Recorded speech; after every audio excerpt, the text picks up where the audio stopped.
Okay. Hola a todos, bienvenidos para esta conferencia de prensa de apertura con el presidente de la FIFA, Gianni Infantino. Gracias por su tiempo. Welcome to this. Can you repeat? Can you repeat that? That was so nice. You want me to do it again? Yeah, do it again, so that everyone can really. Hola a todos, bienvenidos para esta conferencia de prensa de apertura con el presidente de la FIFA, Gianni Infantino. Gracias por su tiempo. Welcome, thank you. Welcome to this opening press conference of the World Cup, just one day away from the opening match here in Mexico City. Thanks to the many hundreds of you who have gathered here and many more joining us online in the media centres across our 16 host cities and beyond. Good to see you all here before the teams and the fans take centre stage. With that, I will hand over to the man taking centre stage at the moment, the FIFA President Gianni Infantino, for some opening remarks. Thank you, Brian. Muchas gracias. Mi querido Brian, great pleasure for me to be here with you. Hello, everyone. Good morning for this press conference here.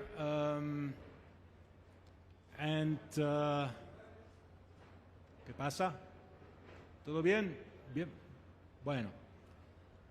Bienvenidos a todos, bienvenue à tout le monde, willkommen, ahlan wa sahlan, you know how to say it in all the languages. So it's a pleasure to be here today because we are kicking off the 23rd FIFA World Cup. So it's a moment of joy, it's a moment of celebration, it's a moment of happiness, and I am very, very happy to see this ball rolling in a few hours' time.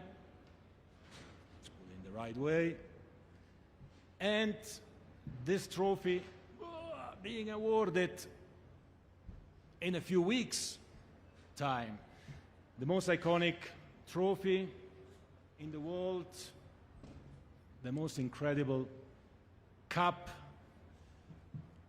a trophy and a ball that makes people dream all over the world. And today I hope we can also speak a little bit about football, because that's what we are here about, right? I know that there are other topics as well, and we will definitely also touch on them, but I would like to ask you to really focus on football. So let me start by saying a few things. The first one is that there is an empty seat here in this room today. Il y a une chaise vide dans cette salle. And this empty seat is for a French journalist, Christophe Glaise, who is the only sports journalist who is detained in the world.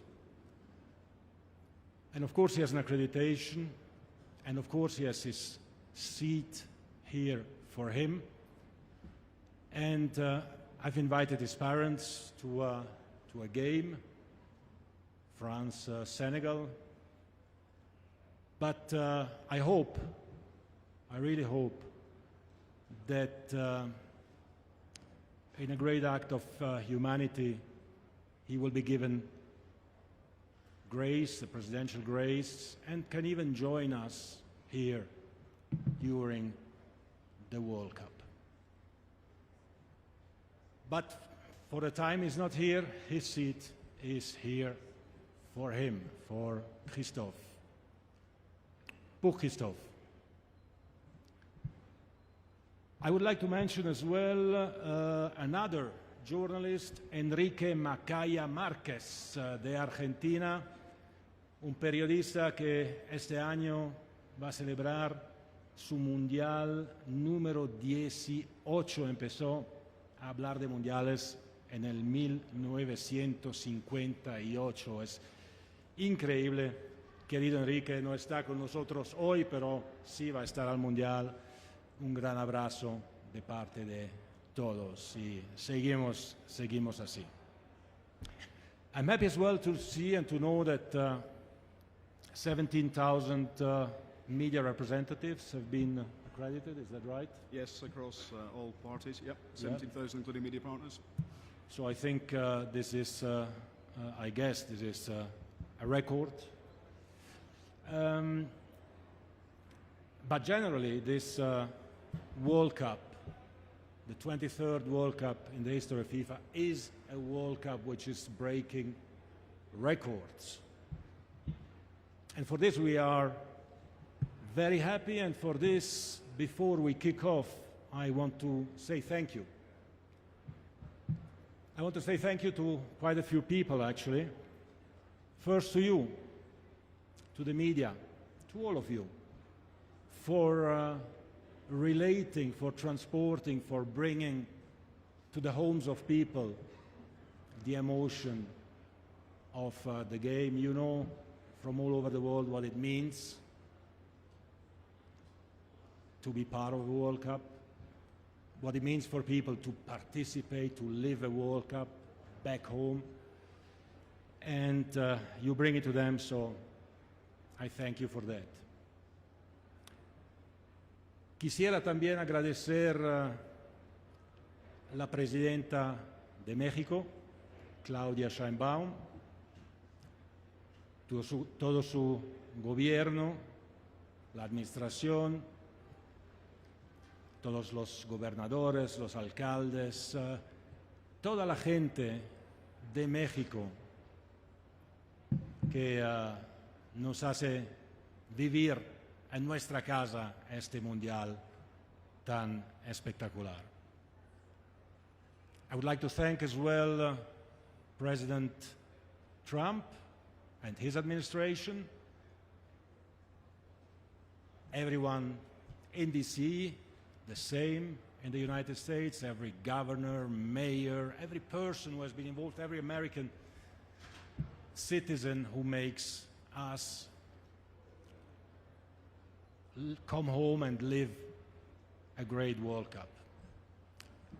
And finally, I would like to thank as well Prime Minister Carney, his government, Canada, not just Toronto and Vancouver, but the entire country who is gearing up for this World Cup again.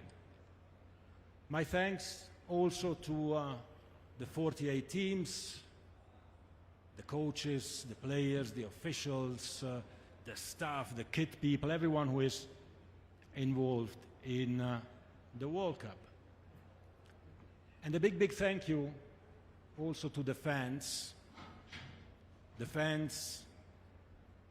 who are here, 6.5 million, 7 million, we don't know exactly, will be in the stadiums for the matches. There will be many more millions in the fan zones, fan fests, watch parties, not just in the three host countries, but everywhere in the world, and the fans make the World Cup, of course, what it is.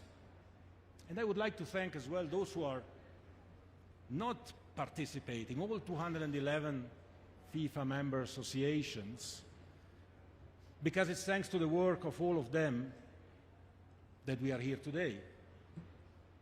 It's thanks to the fact that we are investing, especially from the revenues of a World Cup, into all these countries,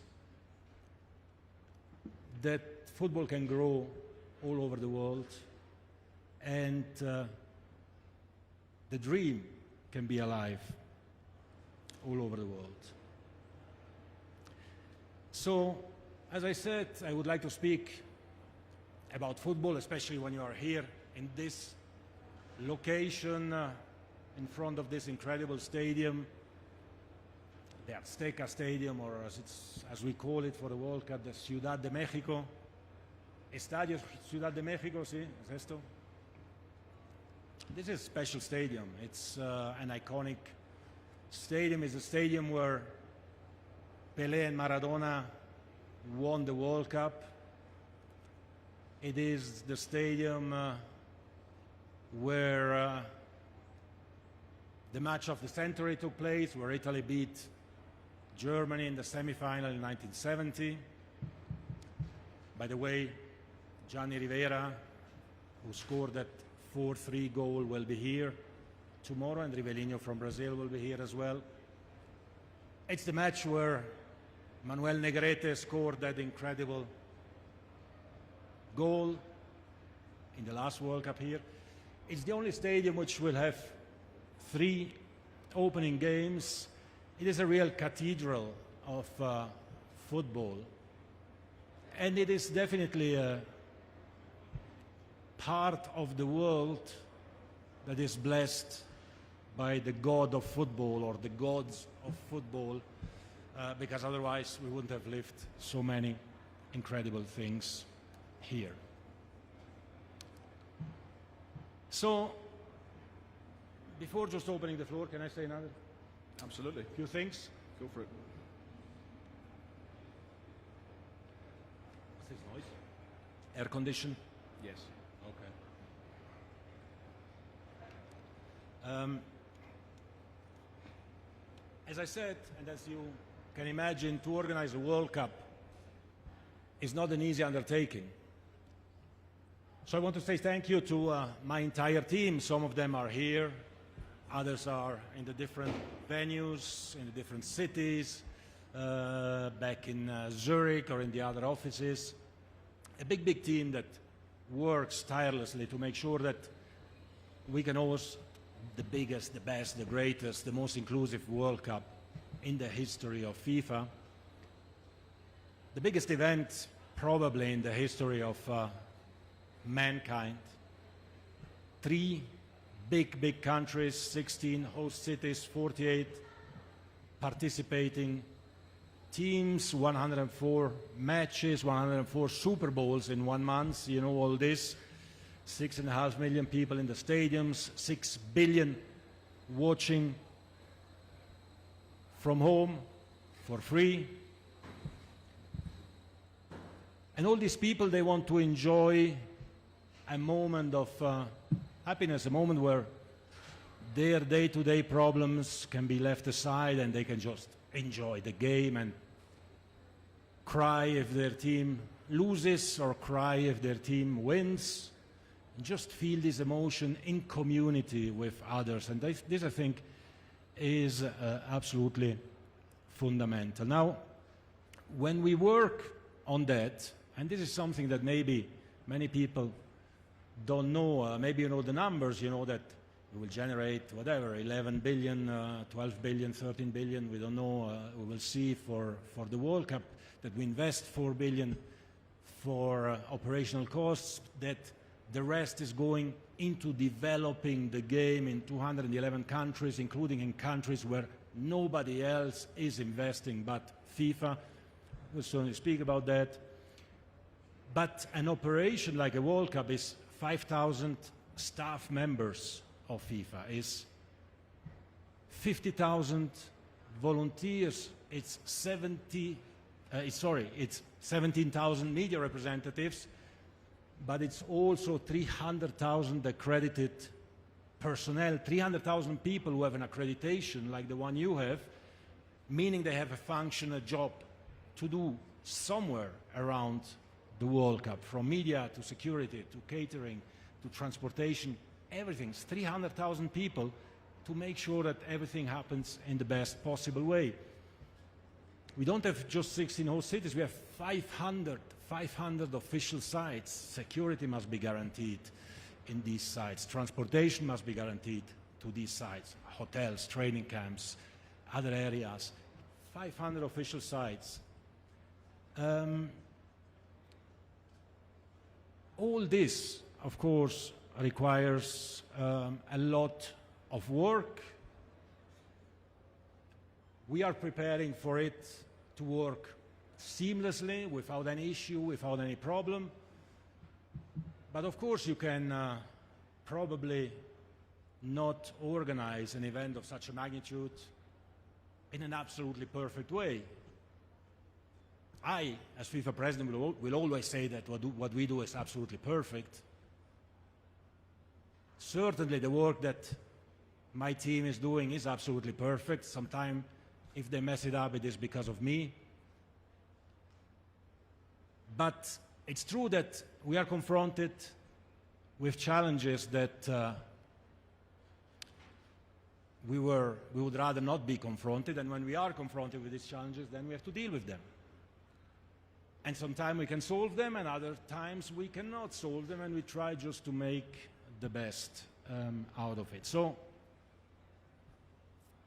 I want to mention maybe at the outset, and this maybe answers some of your questions already. I mean, the three topics which were coming up all the time in the last few weeks: Iran, tickets, and visas. Nothing to do with football, a lot to do with the current situation, with our host countries, with the world the way it is. So let me say that on Iran, I'm very happy because I went to see myself the Iranian team in Turkey, in Antalya, in March of this year.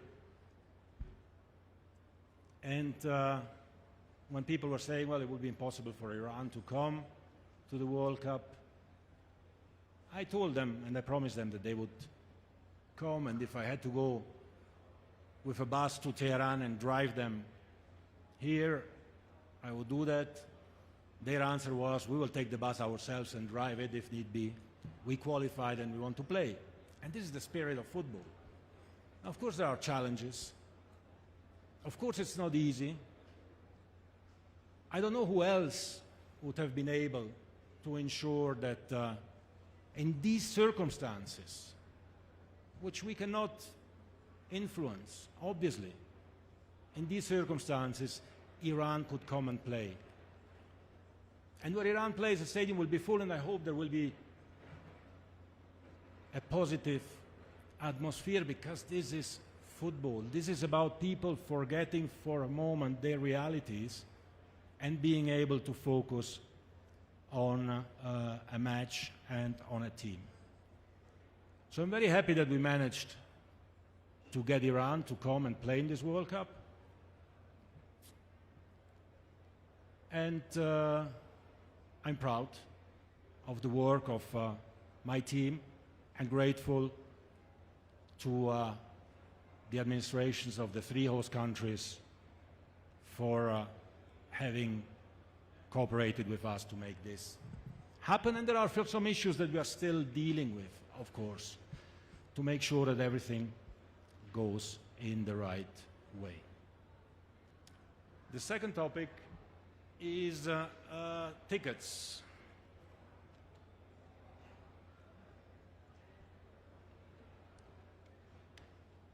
And the ticket prices, and are stadiums going to be full or not?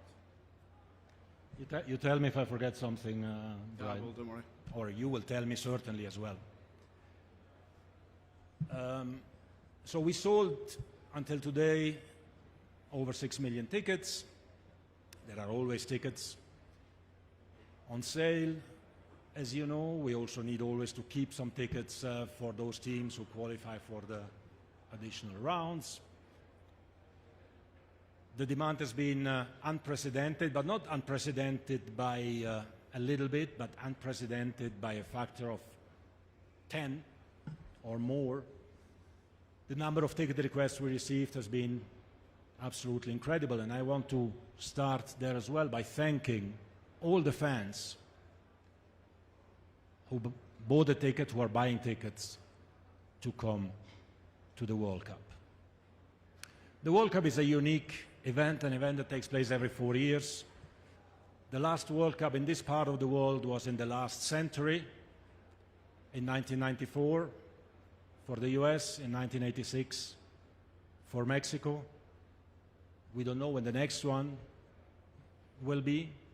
It is a once-in-a-lifetime experience, and when you are in a country, when you are in a part of the world, you need, of course, to deal with the local habits and the local customs. And let me just say that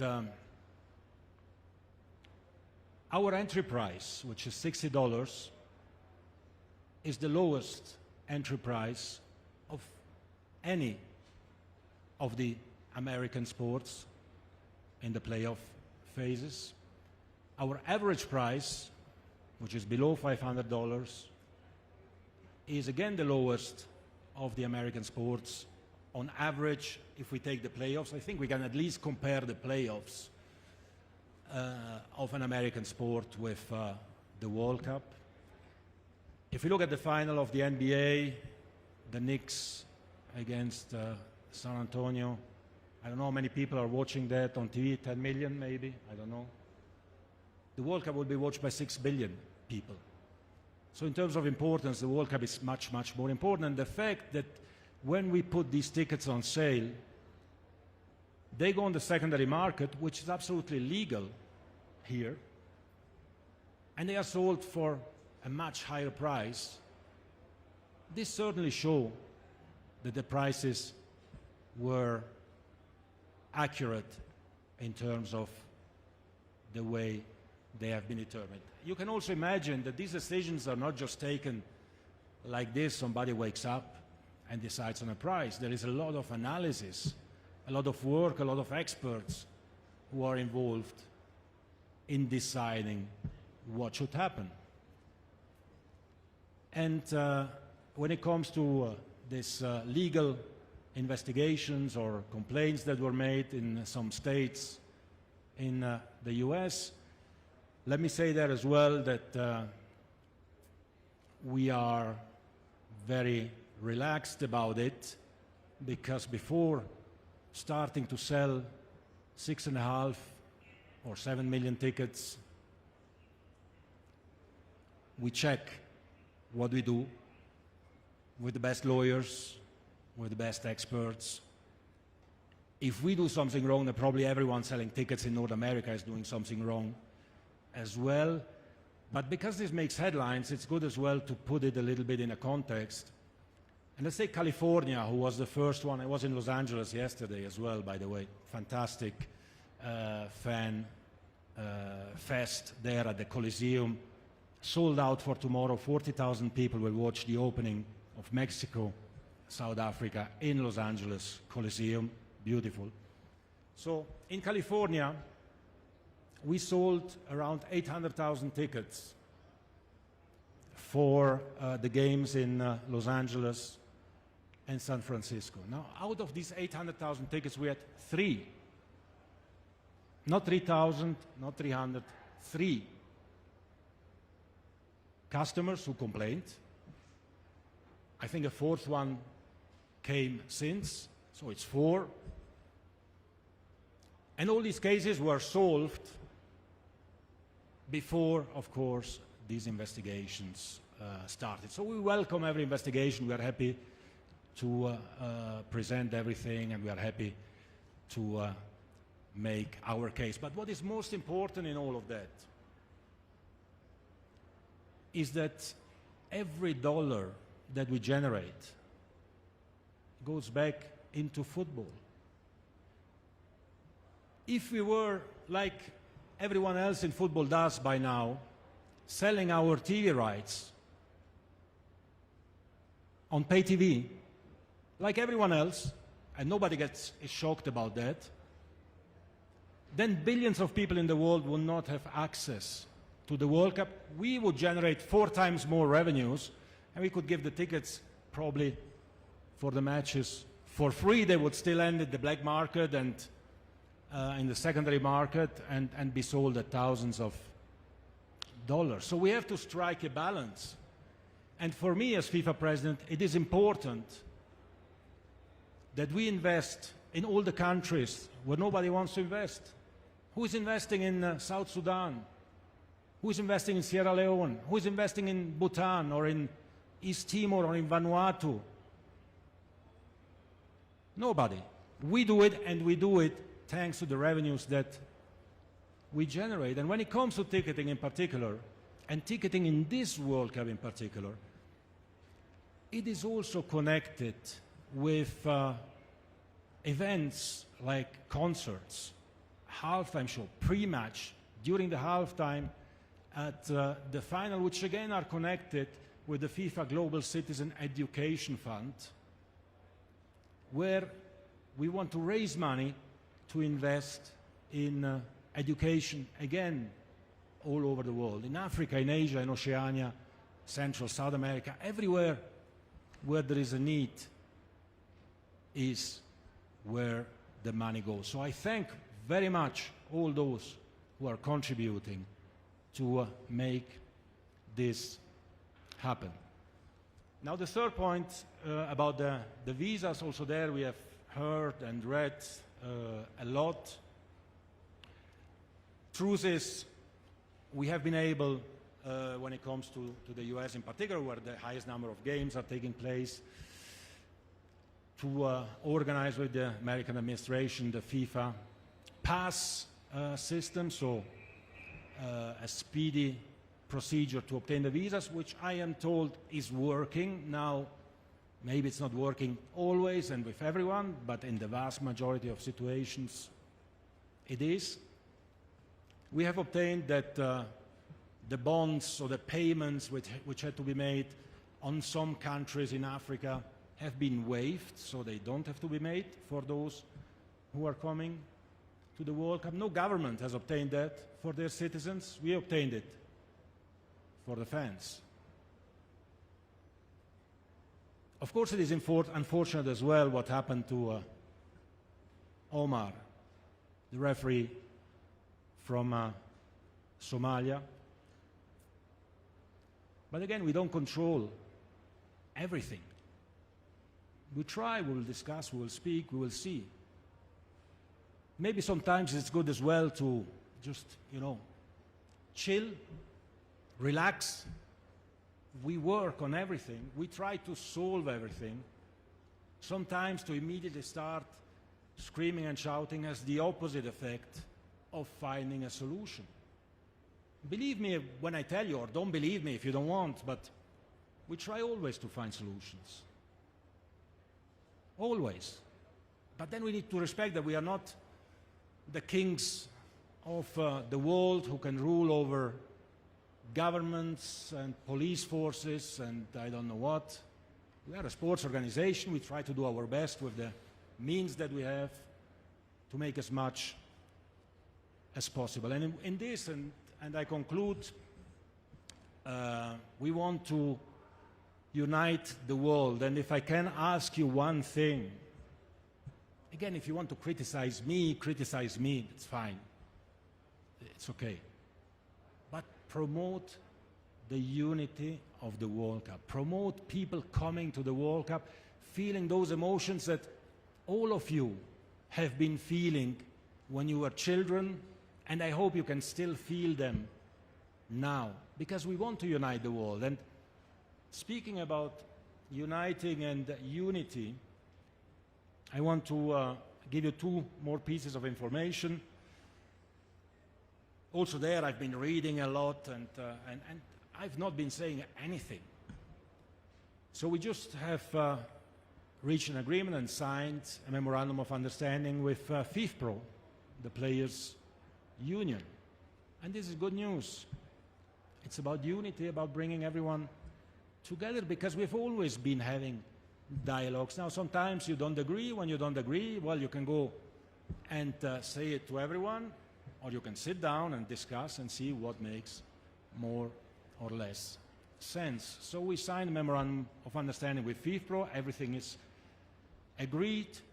We have an agreement of the Players Union, of the EFC, the European Football Clubs, and of the World Leagues Association on the new version of the regulation for a status and transfer of players. This is very important as well. This is $7, $8, $9, $10 billion moving from one country to the other, helping training clubs. This has to be regulated. And because of a case, the so-called Diarra case, we had to revisit it. We did. We made an agreement as well with Diarra, without any compensation, without, of course, any liability from FIFA, but just discussing with common sense. And everyone now is on board. We have a new regulation. It will be approved hopefully very, very soon by the FIFA Council, by the Bureau. I already approved it. My colleagues, I'm sure they will approve it hopefully as well. And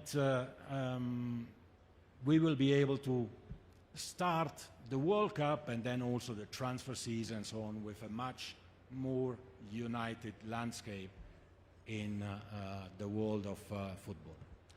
Thank you very much. The floor is yours. The floor is yours.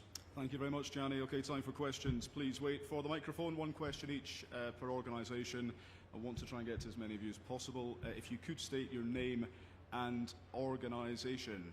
So we'll go first, please, on the front row. Gentleman, okay, front row here. Second, here, this gentleman here.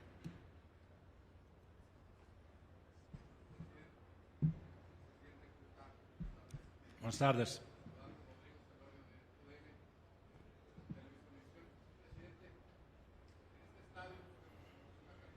Es un templo de fútbol, será la tercera inauguración en la historia, ningún otro estadio lo tiene. Se remodeló el estadio también por los próximos, un estadio que se vuelve funcional por los próximos años.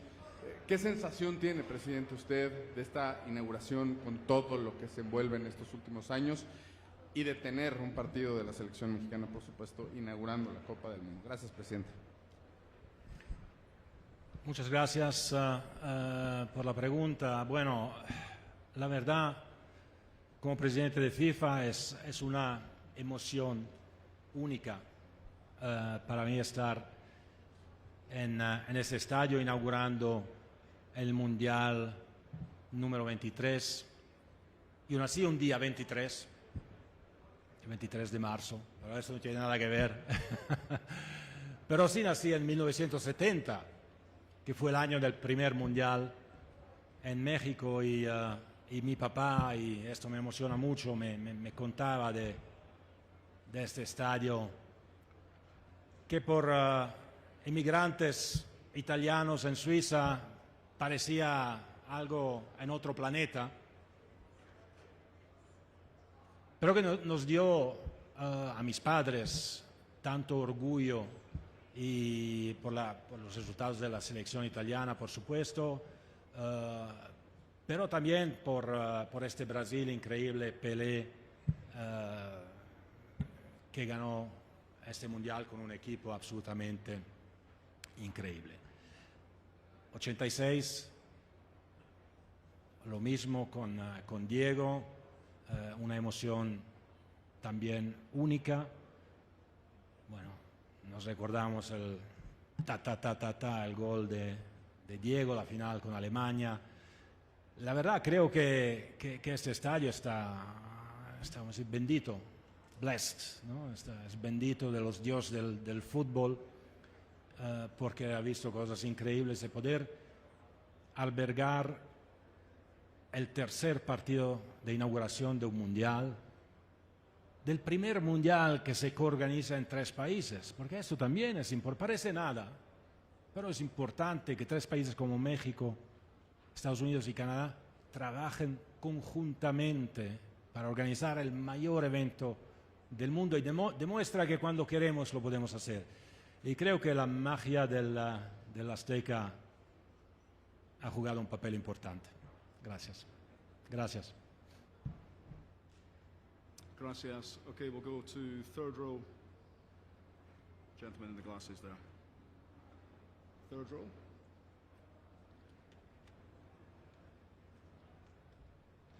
The third row at the back. Third row. Aquí. Keep going. There. Yeah. Thank you.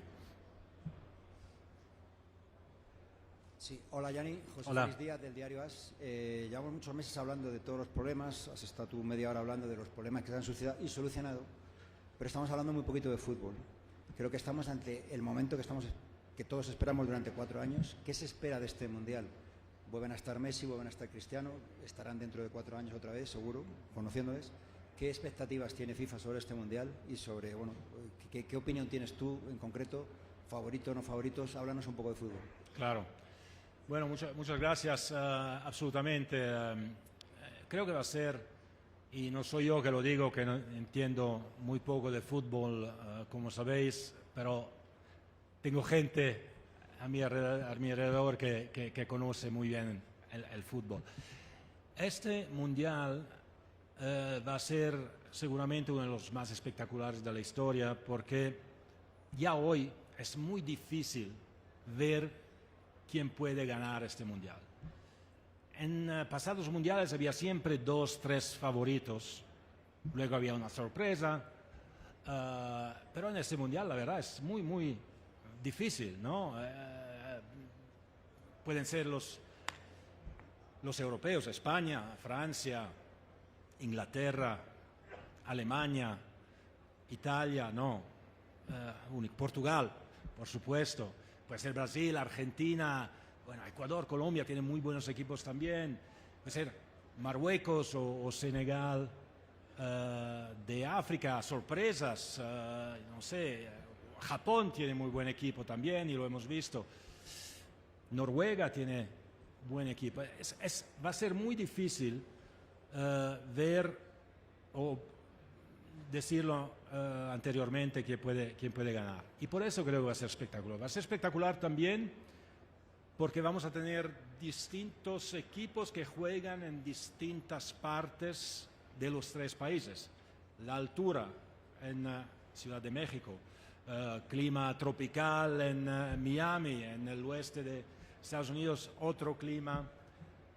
Otra vez, estadios cerrados, estadios abiertos. Un partido más para ganar, no 7, sino 8 partidos para ganar. ¿Cómo hacer la química de las selecciones, de los equipos entre ellos? Pero, bueno, yo creo que hoy todos los equipos tienen una preparación tal y el fútbol nunca ha sido mejor como juego, que la verdad lo vamos a disfrutar. Las canchas son espectaculares, hemos invertido ahí también mucho dinero en los últimos 5 años para prepararlas, para que tenemos las mismas condiciones en Miami, en Vancouver o en Ciudad de México. Y bueno, que sea una fiesta y que la fiesta comience ya. Gracias. Just a reminder, please, your name and organisation. Row 4, there.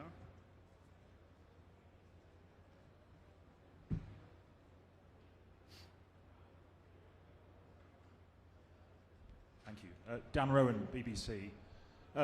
Mr. President, you say people should chill and relax about these situations, but you've got one of the world's top referees told he can't enter the United States, sent back home, accused of having links with suspected terror organizations. We have Mexico having to change their training, Iran having to change their training base here to Mexico. We have fans and journalists from a number of countries who aren't able to attend this World Cup because of travel bans or visa restrictions. You yourself have said in the past how important it is to have freedom of movement at a global event like this. You've said how inclusive it is, how welcoming it is as well. Are you embarrassed, therefore, by what actually has come to pass? And do you have to accept that you've lost some control of your own tournament here? Thanks for, you're from BBC. BBC.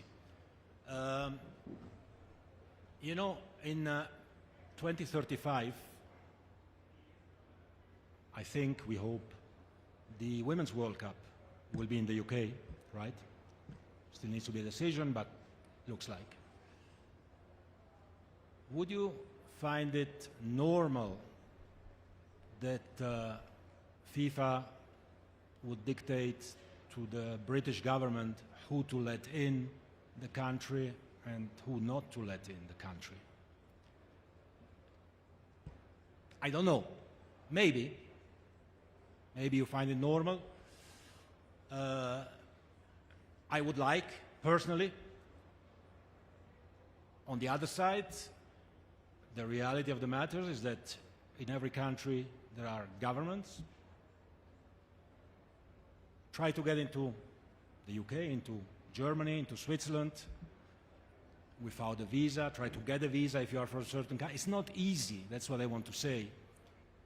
It's not easy when you have 300,000 accredited people, majority of which from outside of the US, to process them, to vet them.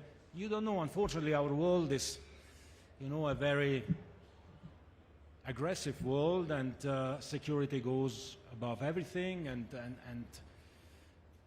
you need to respect the decisions which are taken. And when I say to chill, I don't mean to chill and do nothing. I mean to trust us, that we are working behind the scenes, we are trying to understand, and there are things we can know, things we cannot know, things we are told, things we are not told, and we always try to make the situation as positive as possible and to find solutions. Sometimes we manage, other times not. You know, I think it has already been successful to bring Iran to play in America. I don't know who would have managed to do that. And of course, everyone here believes it's the right thing to do. But, you know, again, we don't live on the moon, we live on planet Earth, and you have to deal with different situations. We try to do our best. We try to do our best. Thanks, and Sam. I hope we'll have some good news. Gentleman in the front row. Thank you. Presidente John Sutcliffe de ESPN. Yo le quiero hacer una pregunta a Gianni Infantino, el ser humano.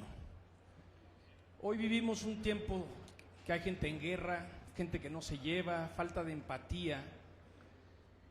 ¿Cómo estos 39 días pueden ayudar a toda esa gente por todo el mundo que no se lleva? A ver si por lo menos empiezan a tratar de llevarse. Gracias. Gracias por la pregunta. Yo creo, la verdad, creo en la magia, en la potencia del balón de fútbol, de ese trofeo, de la Copa Mundial de la FIFA, de estos partidos, de este Mundial. Yo soy, bueno, como todos, veo la situación en la cual está el mundo. Además de esto, todos tenemos nuestros propios problemas personales en cada lugar del mundo. Pero creo también que un evento de una magnitud, de una importancia, de una potencia trascendental como un mundial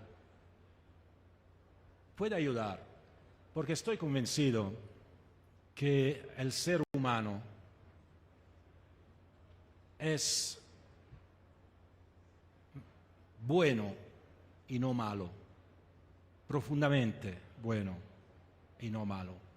Y aunque algunos malos hay, por supuesto, y algunos quieren y piensan que solamente, no, una cosa que se oye siempre, solo malas noticias es noticia, creo que no es así, porque lo vivimos siempre, lo vimos en el último Mundial en Qatar, donde teníamos miedo de tener aficionados de 32 países en el mismo lugar al mismo tiempo. Normalmente hay aficionados de 2 países en la misma ciudad y hacemos todos planes de seguridad porque una parte de la hinchada se venga de aquí, otra parte se venga de allá para que no se encuentren y todo esto. En Qatar estaban todos ahí juntos durante un mes. ¿Y qué pasó? No pasó nada. Amistades, felicidad. No, la gente no hablaba los idiomas, pero comían juntos, jugaban al fútbol, porque la gente quiere estar juntas y quiere tener un momento de felicidad. Y creo entonces, y también pienso a mi situación cuando era niño, cuando no teníamos nada con mis padres, con mis amigos emigrantes en Suiza. Bueno, el Mundial era la ocasión de tener un orgullo, de tener una fiesta, de tener un momento de compartir una emoción con alguien y la verdad creo que nuestro mundo, sobre todo hoy, es lo que necesita y por esto lo que les pido es transmitir esta emoción positiva a todo el mundo. Luego los problemas que hay, bueno, los hablamos y los resolvemos. Gracias. Okay, next question over this side. 6 at the top. Thank you. Jabulangite from News 24 in South Africa. President, you've said that you need to promote the unity of the World Cup, but when the bulk of these games are going to a country whose stance has gone against that, promoting unity, do you regret the US being one of the co-hosts of this World Cup, given that the bulk of the hiccups and challenges from this tournament have come from the administration? Do I regret what? Did you hear? Do I regret what?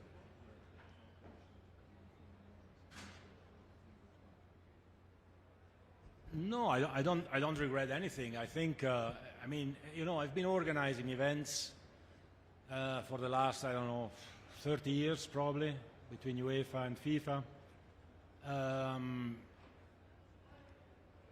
I'm pretty much, I'm looking at my colleagues here, I'm pretty much used to deal with issues. If there are no big issues, there are small issues, and the small issues become big issues as well.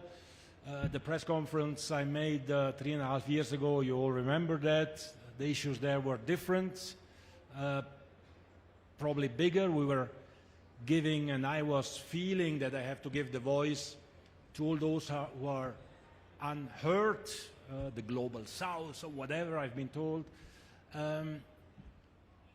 So, you know, there are issues as it's normal for an event of this magnitude. I'd always hope there are no issues, but hey, that's what we have to deal with. Some come from the United States, some come from Canada, some come from Mexico. We deal with all of them and we have the same positive spirit. Hopefully we can solve all of them. Probably not, but we still do our best. Okay, thanks. Front row here. Thank you. Tom in front. In front. Yeah. In front, Tom. Front row. Thank you. Hola, presidente, ¿cómo estás? Marina Granciera de Caracol de Colombia. Quisiera preguntarle por... Caracol. Sí. Quisiera preguntarle por el nuevo protocolo de himnos que van a tener en la Copa del Mundo. Esta semana fue una gran novedad y quisiera saber cómo va a funcionar y cómo llegaron a la conclusión de que eso sería una novedad importante para esta Copa del Mundo. Gracias. Gracias. Bueno, gracias por la pregunta. Y ya vamos a ver cómo va a ser, ¿no? The new protocol. ¿Contesto en inglés o majority English o Spanish? Español. Español. Es que mi español no es tan bueno. Bueno, vamos a intentar. Vamos a intentar, porque es una pregunta, la verdad, muy importante, muy interesante. Por primera vez vamos a tener todos los jugadores, los 26 jugadores que van a ir al campo. Las banderas van a ser enormes y el himno nacional se va a escuchar con las banderas enormes y con todo el equipo ahí en el campo. ¿De dónde nació? Bueno, como sabéis, nosotros siempre queremos hacer nuevas cosas y he entendido, bueno, esto tiene que ser algo de americano, business, no sé qué, showtime. No, esto nació de una conversación que tuve yo con Alessandro Del Piero. ¿Conocéis a Alessandro Del Piero? Alessandro Del Piero un día, hace unos meses, me dice: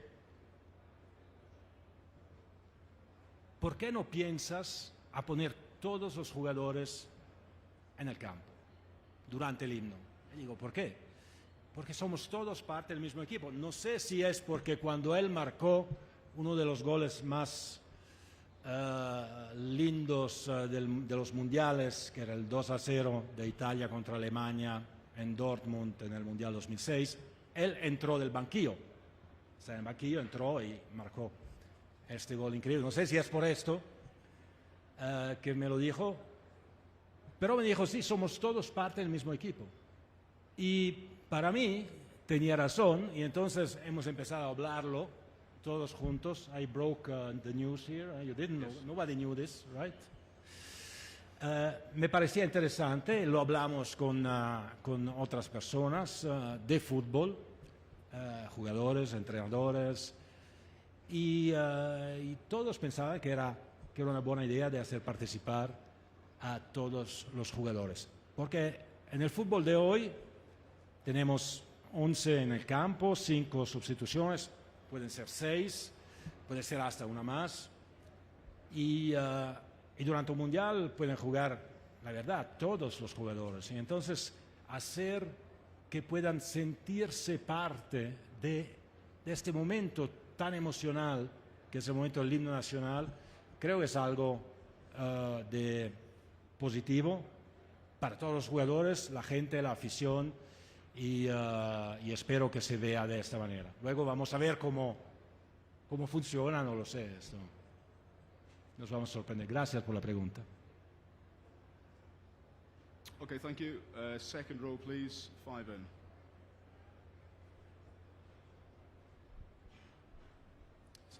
Hi, Rob Harris from Sky News. Hi, Rob. We've heard you talk about how you need to raise money for football, also about how you want to focus on the football. Football needs fans, they bring the passion. You were once a fan growing up who couldn't afford tens of thousands of dollars for a ticket. Your friend Donald Trump said he wouldn't pay $1,000 for a ticket. The British Prime Minister Keir Starmer said it's unacceptable for fans to be exploited. Are Trump and Starmer wrong, or do you apologise to fans who feel ripped off and priced out, and will you look to ensure that prices do come down and never as high again? Well, let me say one thing as well at the outset. Let me congratulate Mayor Mamdani from New York. I was with him day before yesterday, actually. I have to congratulate him because he put on sale 1,000 tickets at $50 a couple of months ago, and since then he gets fantastic news. We put on sale 130,000 tickets at $60, and we don't get great news. Probably has better communication people than us, or probably he's better than me. I don't know. But I want to congratulate him, of course, for that and for that initiative as well. And to reiterate that the starting price is at $60, that the market, everything I said before, the market is here what it is, that if you sell it at a lower price point, and again, this has been part of intense and extensive analysis in this particular market, it would have gone, which is perfectly legal in this country, in secondary markets at much, much, much higher prices. And where would the money go then? Well, to those who organize secondary market or black market activities, and not to football. So every dollar that comes in goes back into the development of football. We have one competition every 4 years that generates revenues. The 47 other months out of the 48 of 4 years, we are investing this revenue in the growth of the game. Nobody else is doing that. Nobody. This allows us to maintain as well free TV. I said we could put everything on pay. We would generate 30 billion revenues, probably. But then you have billions of people in the world who would not be able to watch the World Cup. So the soul and the heart is the fans in the stadiums, it's the fans in the fan zones, it's the fans at home, it's every football fan. We want to bring the World Cup to every football fan. And this is what this price structure is, this is what dynamic pricing is as well. We had the Club World Cup last year, the prices of some matches went up, others went down. In this situation, they could have gone down as well. They didn't really go down. This shows that maybe the price point was the right one. As FIFA president, I have the statutory responsibility to generate the income which allows FIFA to invest in all of these countries where otherwise nobody would invest. And I know that, you know, some people from some parts of the world, maybe they don't care about that. But at some stage, we need to think as well of them. And if nobody thinks of them, well, we do. We do think of the majority that doesn't speak, that doesn't have voice, that doesn't have anything. In FIFA, they have a vote as well. I've also heard saying, well, this money just goes to the federations to secure power or stuff like this. Well, tell me, where should the money go otherwise? Where? To finance corrupt practices? I don't think so. It has to go to the federations. It is checked and it is invested to give children hopes and dreams. We are building 100 academies all over the world, again in countries nobody puts their feet in. And at some stage, we have to accept as well that democracy is not just an empty word.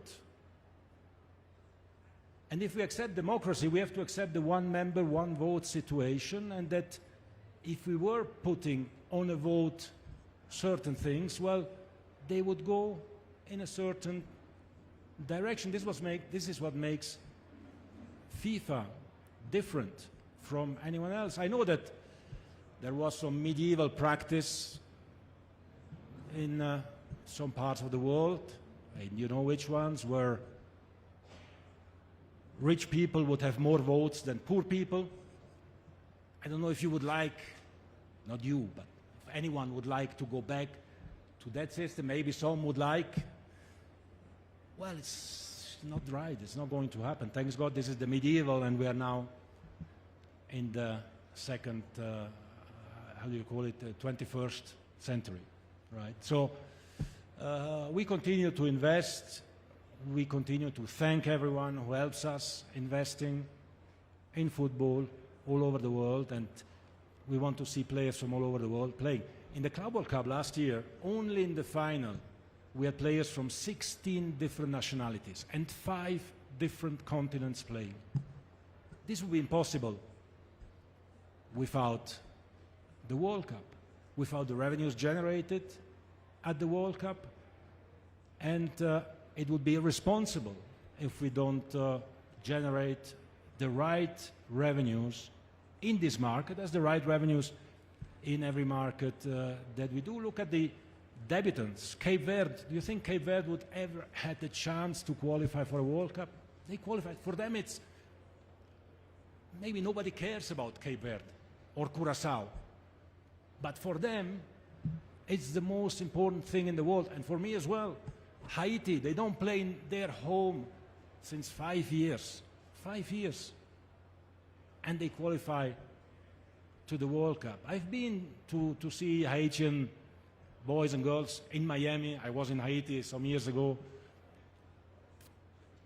And to be able to give them this is priceless. This is priceless. Thank you so much. Okay, question over here at the front. Gentleman with the glasses. Bonjour. Yep. Mehdi Foudi, for Bein Sports. Pour diversifier un peu, je vais vous poser la question en français après l'anglais et l'espagnol. Monsieur le Président, je pense que nous n'avons pas vécu autant de défis lors de l'édition passée au Qatar, qui a été pourtant critiqué injustement même avant le coup d'envoi, et à la fin il aura établi des standards très élevés sur le plan sportif, avec une finale considérée comme l'une des plus grandes de l'histoire, avec un niveau globalement très très salué. Mais au-delà des records économiques que cette édition devrait naturellement battre, j'aimerais bien savoir quels sont les critères de réussite pour la FIFA. Qu'aimeriez-vous voir se produire sur le terrain pour pouvoir dire à la fin que voilà, cette édition a dépassé celle du Qatar? Écoutez, pour que cette édition soit un succès, je pense qu'il faut que les gens soient heureux. Si on arrive à faire en sorte que tout ce que je disais avant, je ne vais pas répéter tout ce que je disais avant, mais que les gens puissent oublier pendant un moment, 90 minutes d'un match, les 3 matchs, les 8e, quart, demi-finale, 16e de finale, la finale, pendant 39 jours, puissent oublier un petit peu leurs problèmes et avoir un sujet de discussion avec leur famille, avec leurs enfants, avec leurs parents, leurs grands-parents, et que les gens sont heureux, un petit peu heureux. Là, ça aurait été un succès. Après, j'espère évidemment de voir des buts incroyables sur le terrain, de voir des matchs époustouflants. Tout est fait pour, clairement, d'avoir la sécurité dans les stades, d'avoir pas d'accidents. Ça, c'est crucial dans les stades, mais aussi dans les villes. Évidemment, c'est un des défis les plus grands de cette Coupe du Monde, c'est les distances, c'est 3 pays différents, tout ce qui est en termes d'organisation. Comme moi, je parle des 300 000 personnes accréditées qui travaillent sur la Coupe du Monde, je ne compte pas tous ceux des différents gouvernements qui travaillent aussi ensemble, dans les 3 pays, mais aussi en dehors, les corps de police, d'armée, etc., qui doivent coordonner pour que ça soit une Coupe du Monde sûre. Et pour qu'elle soit sûre, je pense, si on arrive à désenfler certaines des polémiques et travailler sur des messages positifs, ça serait quand même beau. Merci beaucoup. Ceci dit, Qatar, c'est exceptionnel. Okay, over here. Gentleman, 4th row at the back.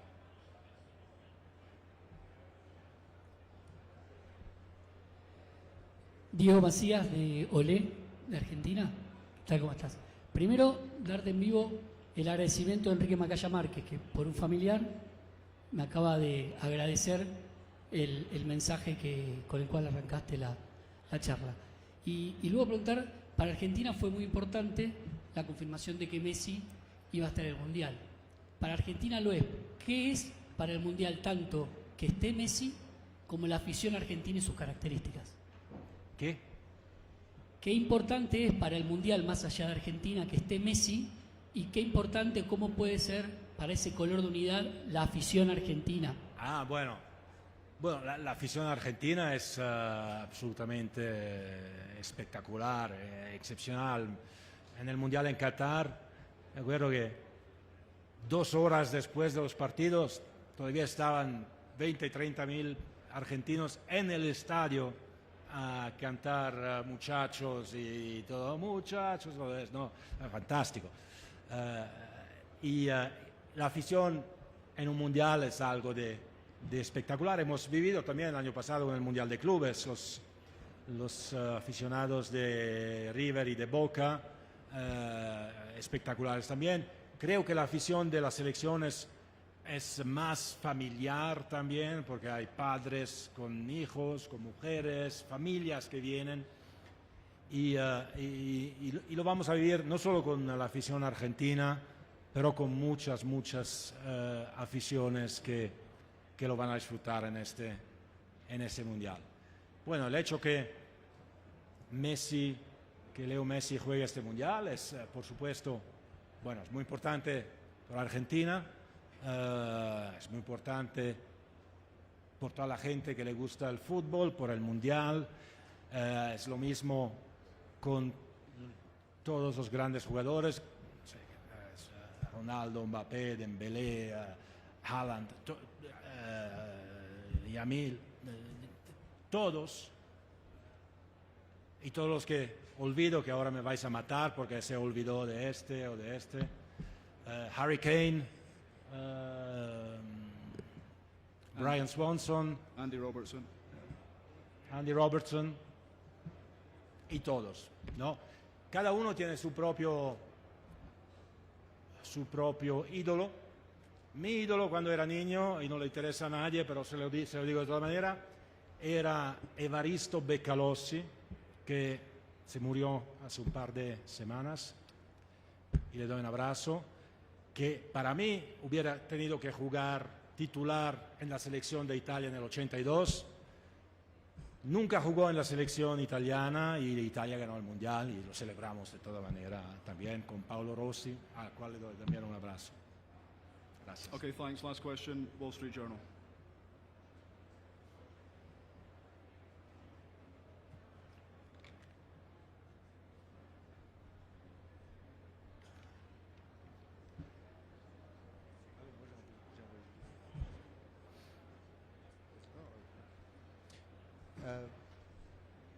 I wanted to ask how you would characterize the relationship you've had with President Trump, the cooperation or not that you've gotten from this administration and the previous one, and lastly, how you would describe what you've done to keep President Trump on side over the past year, including the FIFA Peace Prize.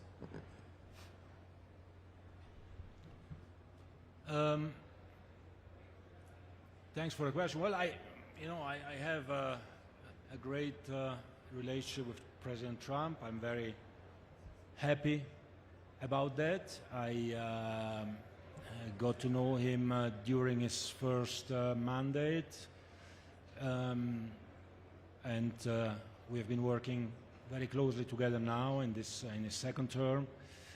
Without his engagement and his involvement, I think it would have been impossible, as simple as that, it would have been impossible to organize a World Cup in the United States.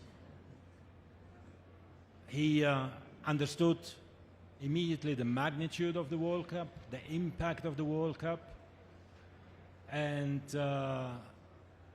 instructed as well, of course, the administration to help and assist. Now you're speaking about the biggest power in the world, so of course there are certain things that have to be taken into account. We've been discussing about them earlier.